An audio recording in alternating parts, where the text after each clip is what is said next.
Hello everyone, আসসালামু আলাইকুম। আজকে আমি আপনাদের সাথে শেয়ার করব আলুর চপের সহজ এবং মজাদার একটি রেসিপি।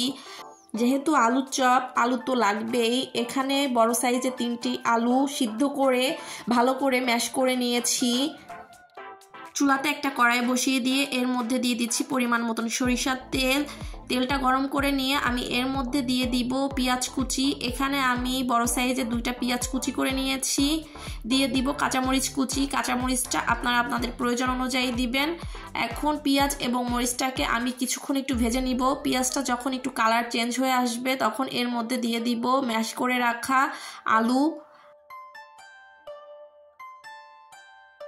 পরিমাণ মতন হলুদের গুঁড়া দিয়ে নিচ্ছি।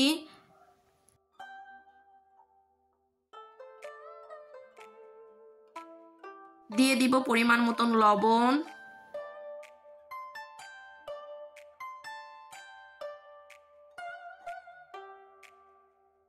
দিয়ে নিচ্ছি হাফ চা চামচ জিরার গুঁড়া। চিলি ফ্লেক্স দিয়ে দিব পরিমাণ মতো। ঝালটা আপনারা যেরকম খেতে চান সেই অনুযায়ী চিলি ফ্লেক্সটা বাড়িয়ে বা কমিয়ে দিতে পারেন। এখন এটাকে কিছুক্ষণ সময় নিয়ে একটু নেড়ে নিব।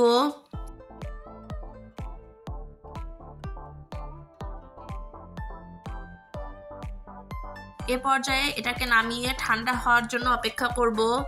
বড় একটা পাত্রে 1.5 কাপ বেসন নিয়ে নিয়েছি। দিয়ে দিব পরিমাণ মতন লবণ। দিয়ে নিচ্ছি হাফ চামচ হলুদের গুঁড়া। দিয়ে নিচ্ছি হাফ চামচের থেকেও কম মরিচের গুঁড়া। এখন শুকনো উপকরণটাকে একটু মিশিয়ে নিচ্ছি। অল্প অল্প করে পানি দিয়ে গোলাটা তৈরি করে নিতে হবে। এখানে হলুদের গুঁড়া এবং মরিচের গুঁড়া রঙের কাজ করবে। খুব সহজভাবে শুধুমাত্র বেসন দিয়ে আজকের আলুর চপটা বানিয়ে নিব।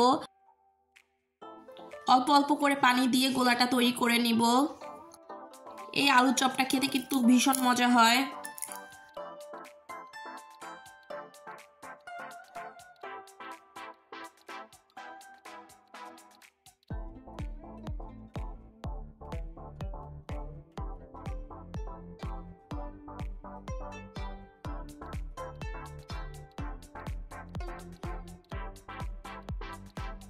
এ পর্যায়ে এখানে দিয়ে দিব কিছুটা পরিমাণে সয়াবিন তেল। এই তেলটা দিলে আলুর চপগুলো ভাজার পরে দেখতে খুব সুন্দর লাগবে।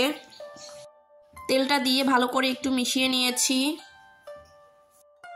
এখন এটাকে এক সাইডে রেখে দিব। এর মধ্যে আলুটা খুব ভালো করে ঠান্ডা হয়ে গিয়েছে। হাতে আমি একটু তেল মেখে নিয়েছি, এতে করে হাতে এটা লেগে থাকবে না। অল্প করে আলু নিয়ে হাতের মধ্যে এভাবে চাপ দিয়ে একটু 2 হাত দিয়ে গোল করে হালকা করে চাপ দিয়ে চ্যাপটা চ্যাপটা করে শেপ করে নিব।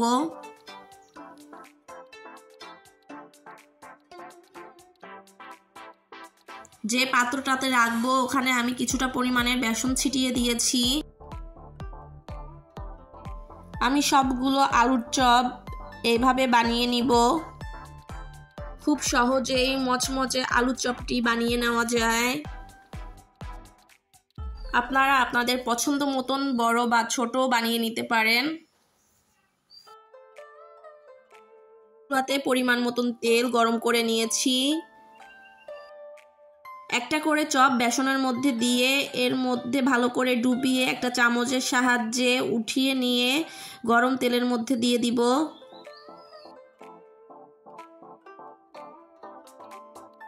কিছুক্ষণ পরে উল্টে নিব। এভাবে করে দুনো পাশ একটু উল্টে পাল্টে মচমচে করে ভেজে নিব।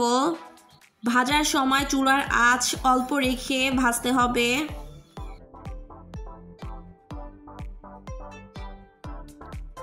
যখন সুন্দর একটা কালার চলে আসবে তখন তেল থেকে আমি আলুর চপগুলো তুলে নিব।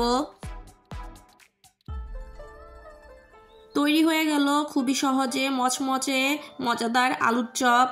আমার আজকের রেসিপিটি যদি আপনাদের কাছে ভালো লেগে থাকে তাহলে লাইক, কমেন্ট এবং আমার চ্যানেলটি সাবস্ক্রাইব করে আমার পাশে থাকবেন। ভালো থাকবেন আপনারা সবাই। আল্লাহ হাফেজ।